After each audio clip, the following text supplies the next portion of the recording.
So there's a tension there that we have to manage. The leader that we are in the church that has to call those type I's up to serve, and the type I's who have to understand what is the proper place and time and accountability for those wirings that they have. It seems like as church leaders, whether you're on staff or not, we're all trained and really good at how to recruit someone to stand at a door, hold a baby, or usher, or do exactly as you're told.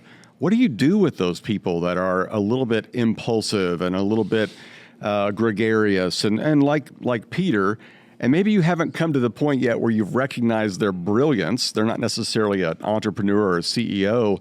You just might think they're crazy, or they're too brash, or they need to calm down or go somewhere else. How do you harness that and empower them? Let me interrupt for just a moment. Did you know we have a YouTube channel?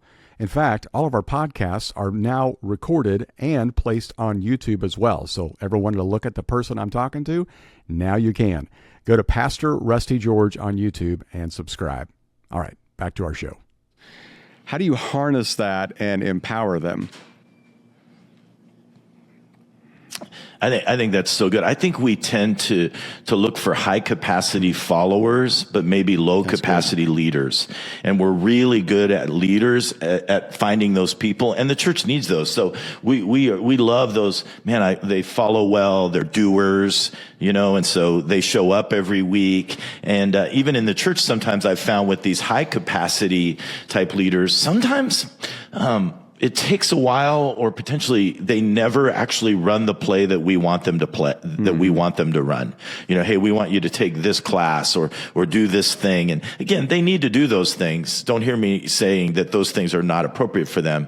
I just think that there's some different, to answer your question, there's probably some different approaches to that. And I would use the word invitation. It sounds a little cliche, but I think if church leaders could figure out a way to invite some of these type I individuals and invite them into some potentially more challenging conversations, whether that be strategically in the church, whether that be problem solving within the church. I'll give you an example, Rusty.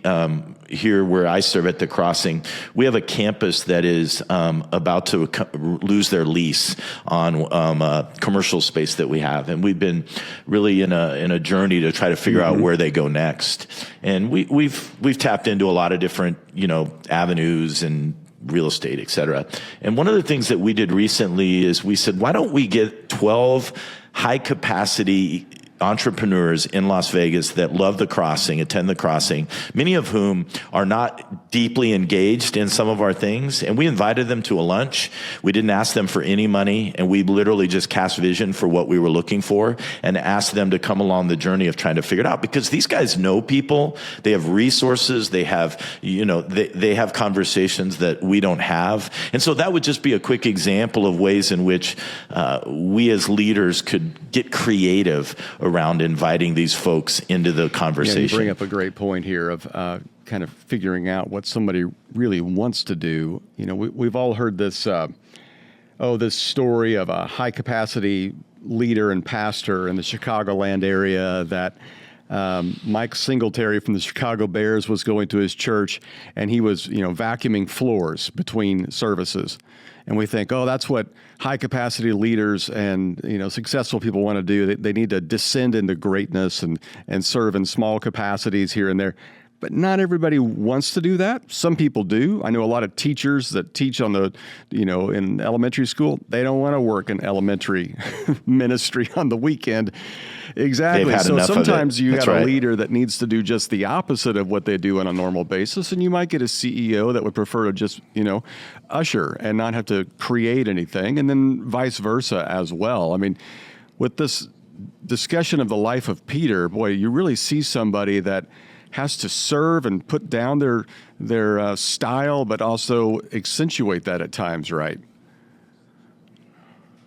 And I have to believe that Jesus saw some of that. I don't want to get, too deep into the Jesus as leader conversation, but I would think that there was some godly intent when Peter was on that shore. The book itself, I spent the first 2 chapters. It was supposed to be 1, but it turned into 2, really talking about the idea of calling, which is a very churchy word that we use sometimes. You don't hear it out in normal conversations too much, but trying to really unpack the idea of calling is not necessarily professional ministry, but that calling is really discovering, how do I align with God's purpose, right? And how Peter saw, what fishing was, and how Jesus introduced him to a different trajectory of what fishing was going to be. But it required obedience on his part. So all this conversation, if I'm a type I out there, there is a level of obedience, right, that has to come into it, where it's not like, well, I'm a type I, so put me at the decision-making table. No, there's also a level of obedience and calling that have to go along with, how do I submit my type I